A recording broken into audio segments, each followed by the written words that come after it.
Hey fellas and lady fellas, thank you for tuning in to another episode of Trump's Tactical.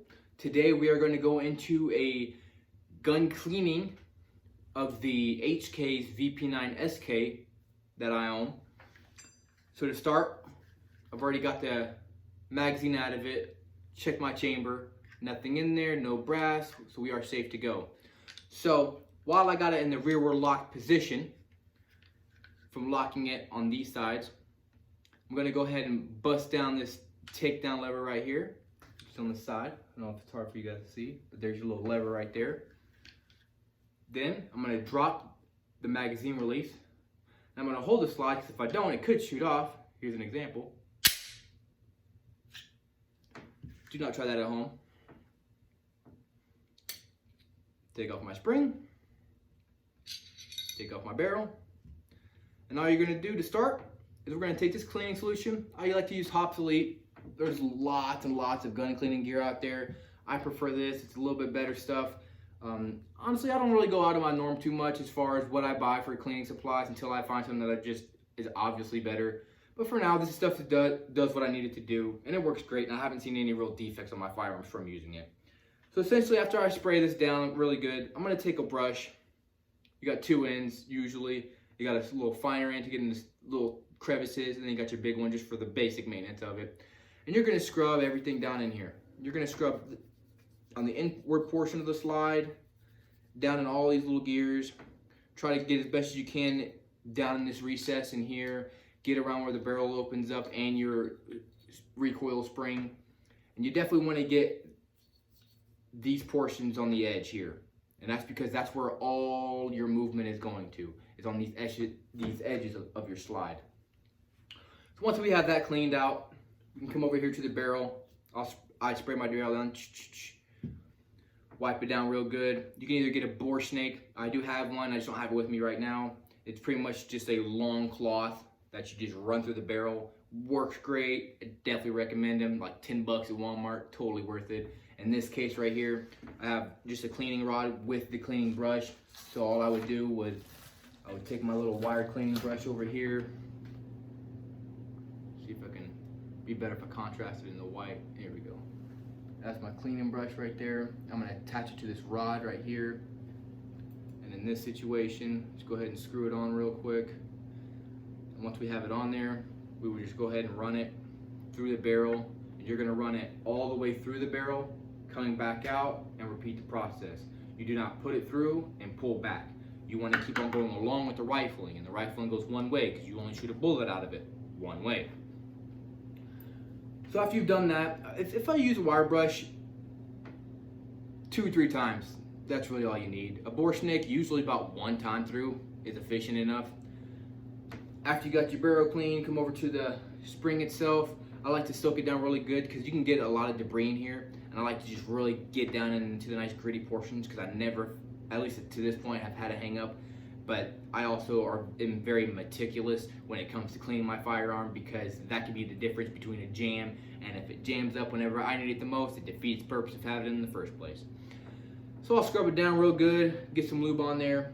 Now when it comes to the portions of which we are lubing the firearm, starting with the slide, you definitely want to get a little lube into these mechanisms. You want to be able to work properly. It's kind of like an engine. You got moving parts, you want them lubed up because metal on metal friction is only going to cause one thing: an explosion eventually. So you really want to lube up these slide ends right here really well. Let's see if I can get it closer for you. There we go, that's good in the light. You want to get these slide ends right here, right along here, down in this recess, around the muzzle where your barrel and your recoil spring will sit.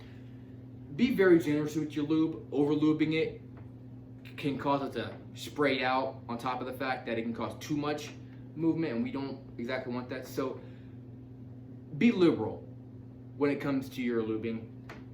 Same with your barrel, just a nice fine thin layer on your barrel here, definitely right here. Pretty much if you know that there's metal rubbing on metal, it probably needs lube. That's just kind of a universal thing, I guess you could say. Definitely need lube on my recoil spring. I lube it up real decently, and if I feel like I have too much, don't hesitate to take a cloth and just take off a little bit of it. You really don't want to put too much on there to where it's just going to be everywhere and all over your fingers. And then when it comes to the firearm itself, or the frame itself on the firearm, you want to make sure you get into these little wings right here, and then get along your slide edges, anywhere where you know that slide's going to be rubbing off onto it, so that we get a nice, perfect reset every time. I'll throw a little bit of lube on my springs in here. Let's see if we can get a little bit closer. You got a spring sitting right inside of here, and then there's some back here also. Just one little drop, that's really all you need right there. I like to make sure that my springs can move effectively. This is my trigger spring right here in the front, so it's definitely very important.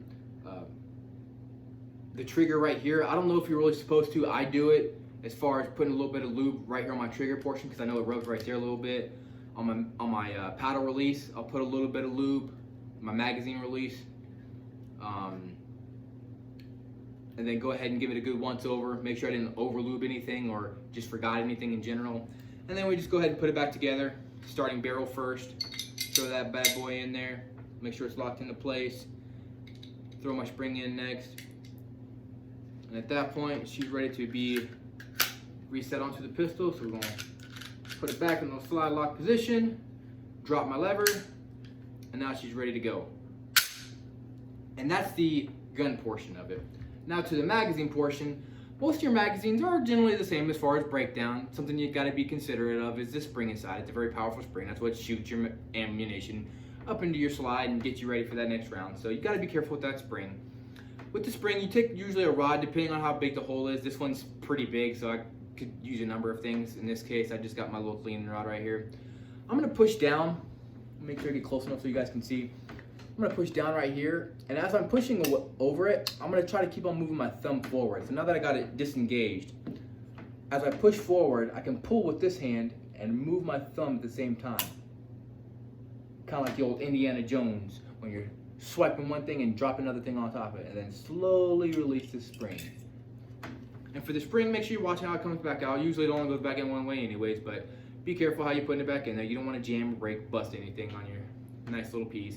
As far as the spring goes, spray, spray, spray, spray, spray. Clean it with a nice cloth.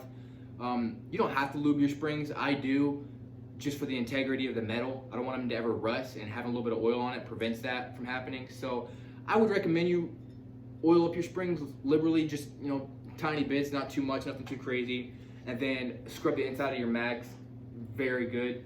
Don't hesitate just to scrub really hard. I mean, it's the inside of it, it's metal, so it ain't gonna hurt none. Just scrub it real decently. That way you ain't never gotta worry about the problem of being able to have any hang-ups while you're going through it. And to put it back together, same thing in reverse. Put it down, make sure you get the spring all the way in there. And be careful. I've had a spring fly across the house, and it took me forever to find it, but it made me remember about the spring, that's for dang sure. And you just slide it back on, slowly moving my thumb backwards in the opposite way that I would have taken it off. And she's back together. And that's cleaning my HK VP9SK. Real simple process, really fun to do. It's something that you should do every time that you get off of the range. It's something that I always look forward to do. It's calming, it's fun to do. Kind of keeps the hands out of idle. So you know what they say, the idle hands do the devil's work. Anyways, that's all I got for this review on the cleaning of the HK VP9SK. If you guys have any questions, or I haven't seen anybody as far as right now give me any reviews of what they want to see. So if you guys feel comfortable enough, go ahead and leave some stuff in the comments below. I am more than happy to share, bounce some ideas off of with each other, and to have more stuff of more content that we can put out for you guys, just to help educate you better, because that's really what I'm here for. At the end of the day, I think the most important thing is always going to be safety, safety, and safety. If you can be safe with guns, guns can be extremely fun. As long as you're doing what you're supposed to be doing and you're paying attention, guns can be a lot of fun. So I appreciate you guys tuning in. Like, comment, subscribe, all that fun stuff, and I'll see you guys next time.